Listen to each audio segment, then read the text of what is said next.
Shalom and welcome back to the Rashi Nosh. I'm Pastor Matt. And I'm Kara. We are just back from Shuvu Camp 2025 in Colorado. It was absolutely awesome and had a wonderful time there with Chris and Vanessa Fuerte, with Rabbi and Rebbitzin, and with about 25 young people starting at age, I think, 16 and going into the early 20s. And it was absolutely wonderful. We did a mikveh. We had lots of worship. We had 3 times of prayer each day, a couple of devotional times, and just some wonderful activities. And we even built in a lot of fun and free time for the youth as well. There was a pretty competitive set of volleyball matches. I was very proud of your performance. I got in one game and lost many points for my team, but I had the right attitude. I had the right spirit. I was in there, and I just did not do well. It's not my gifting, but it was wonderful. So we'll of course be giving you information for next summer for Shuvu Camp 2026, and we have planned to get together at least via Zoom a few times a year with these young people, and who knows, maybe we'll do some sort of retreat in the winter. We'll see, but an absolutely wonderful time. So it's good to be back here with you, to be back at home and doing the Rashi Nosh. If you've not done so already, please subscribe to this channel, like and comment on this video so that the algorithm will pick us up, and share this on your social media platforms so that many people can get the benefit of this teaching. This week we are in Parashat Eikev, and this is interesting because the word Eikev is related to the word for heel. And, Jacob or Yaakov is the heel grabber. So we have the Eikev, Yaakov, you hear the similarity there. And our rabbis tell us that this Torah portion is called Eikev, which means like because, but it's related to the heel because of the idea that certain commandments are looked at as very big and certain commandments are looked at as small, like you could tread on them with your heel. So we are cautioned by our rabbis and the sages of Israel to not take for granted the small commandments. So in our Torah discussion commentary from the JPS, we are looking at Rashi's comments on page 156 and 157 in a heading entitled Follow Through. As always, I'll read this to us and we'll look at a discussion question to see how we can apply this to our lives. In 1961, President John F. Kennedy expressed his intention of landing a man on the moon and returning him safely to Earth before the decade was over. While thousands of people played a role in enabling the United States to achieve this goal, the person most associated with the accomplishment is a man named Neil Armstrong, who in 1969 became the first person to walk on the moon. Now, a verse in this parasha touches on the issue of an achievement as being associated with the person who brought it to fruition. You shall faithfully observe all the instruction that I enjoin upon you today, that you may thrive and increase and be able to possess the land that the Lord promised on oath to your fathers. This is in Deuteronomy 8:1. Rashi comments on the Hebrew verse's opening words, kol hamitzvah, which can be translated as the entire commandment, all of the commandment. So all the instruction or all the commandment. Rashi says this may be understood in its plain sense, but there's also, as always, a midrashic explanation. Now, you weren't there for this particular workshop, but we had some workshops. I did one on songwriting and worship. Rabbi Shapira did one on writing a sermon, how to look at the Torah portion and write a sermon. And he quizzed us. I was in there for the last bit of it because my workshop was right after his. And he was going around the room and even asked me, he said, okay, Pastor Matt, make a midrash on something from the Torah portion. Last week was Ve'et Hanan. And so we had to always bring it back to Yeshua. That was his thing. Always bring it back to the Messiah. And so he was quizzing us. Okay, go immediately. Pick an excerpt of the Torah portion and tie it to the Gospels somehow and make a quick little midrash. It was kind of cool. It was like a game show or something. It was like Jeopardy. Come up with a midrash on the spot. So as always, there is a midrashic explanation. If you have started a commandment or a mitzvah, complete it, because it is attributed only to the one who completes it. As it says, the bones of Joseph, which the Israelites had brought up from Egypt, were buried at Shechem in the land of Israel. But didn't Moses alone attend to them, the bones, and bring them up from Egypt?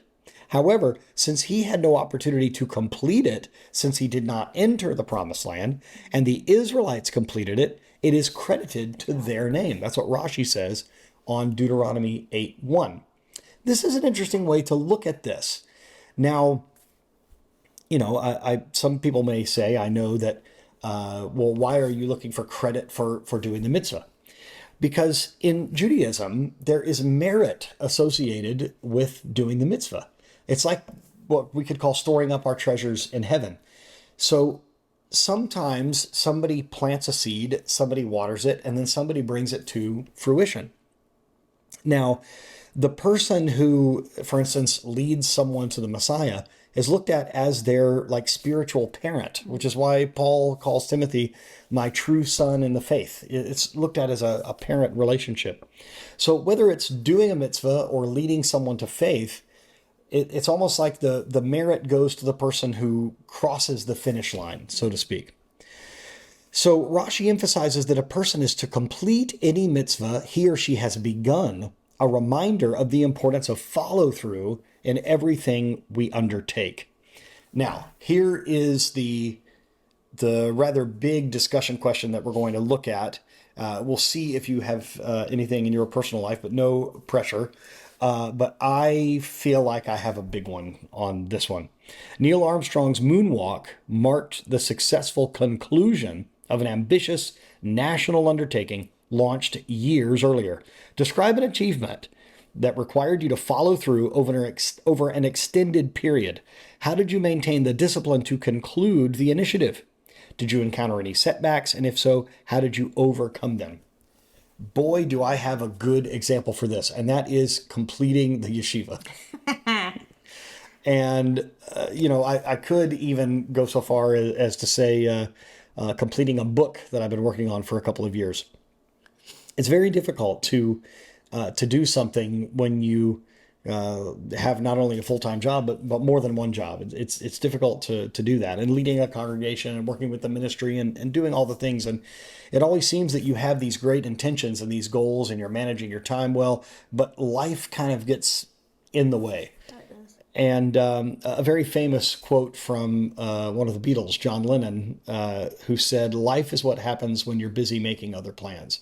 And I think that's probably accurate.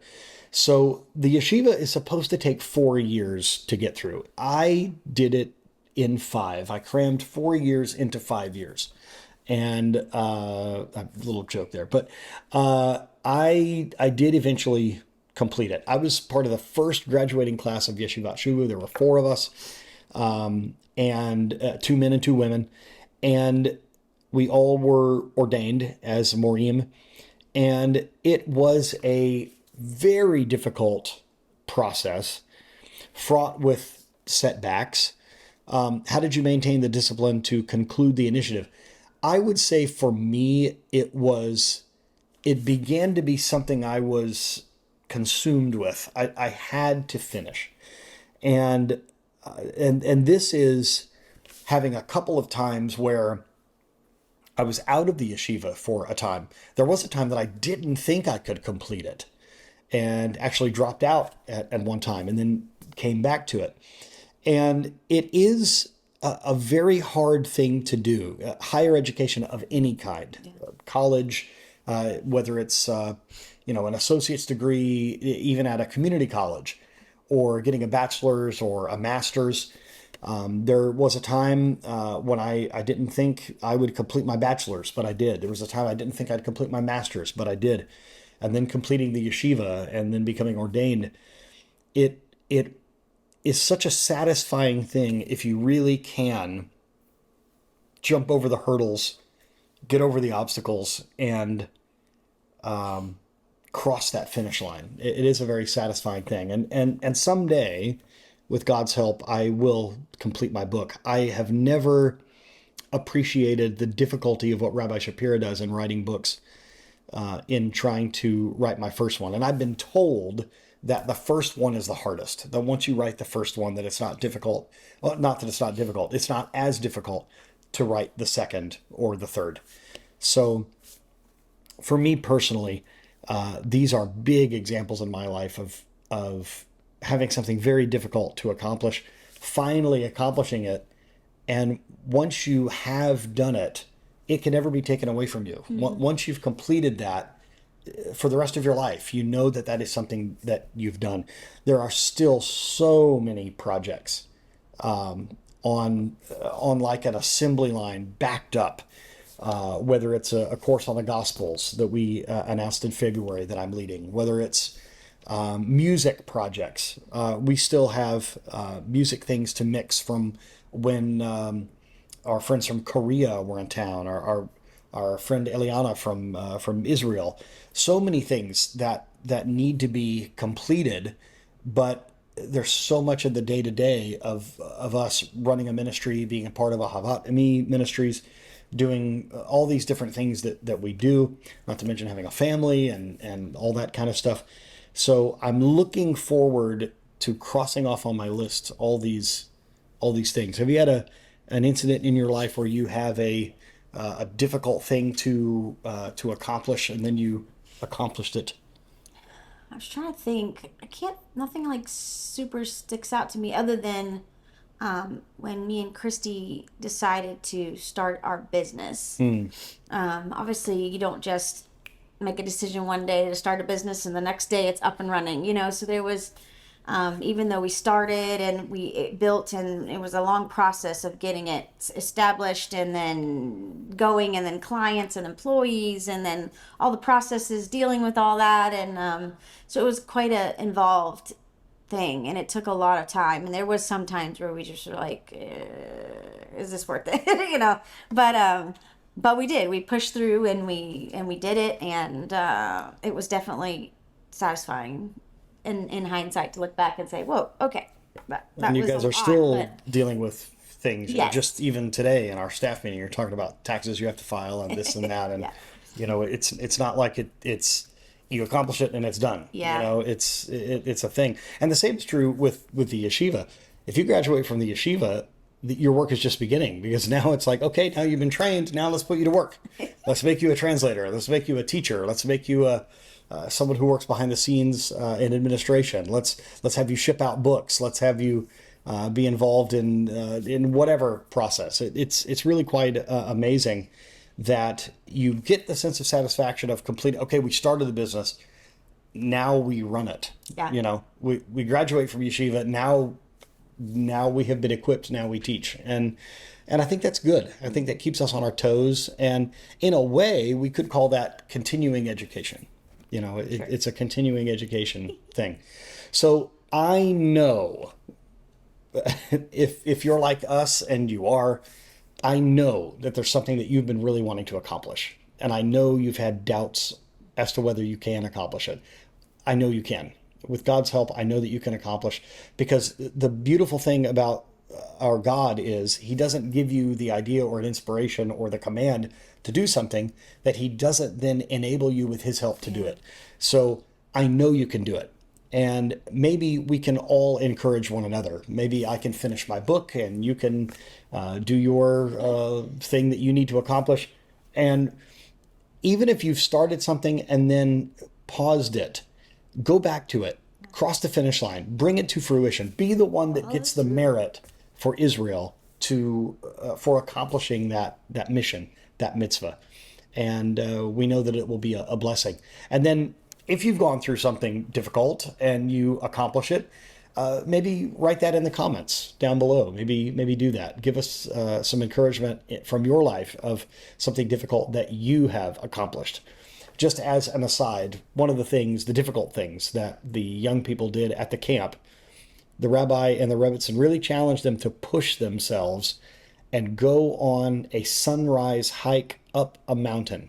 We were already at 8,400 feet elevation, and they wanted to go up to this mesa, the Grand Mesa.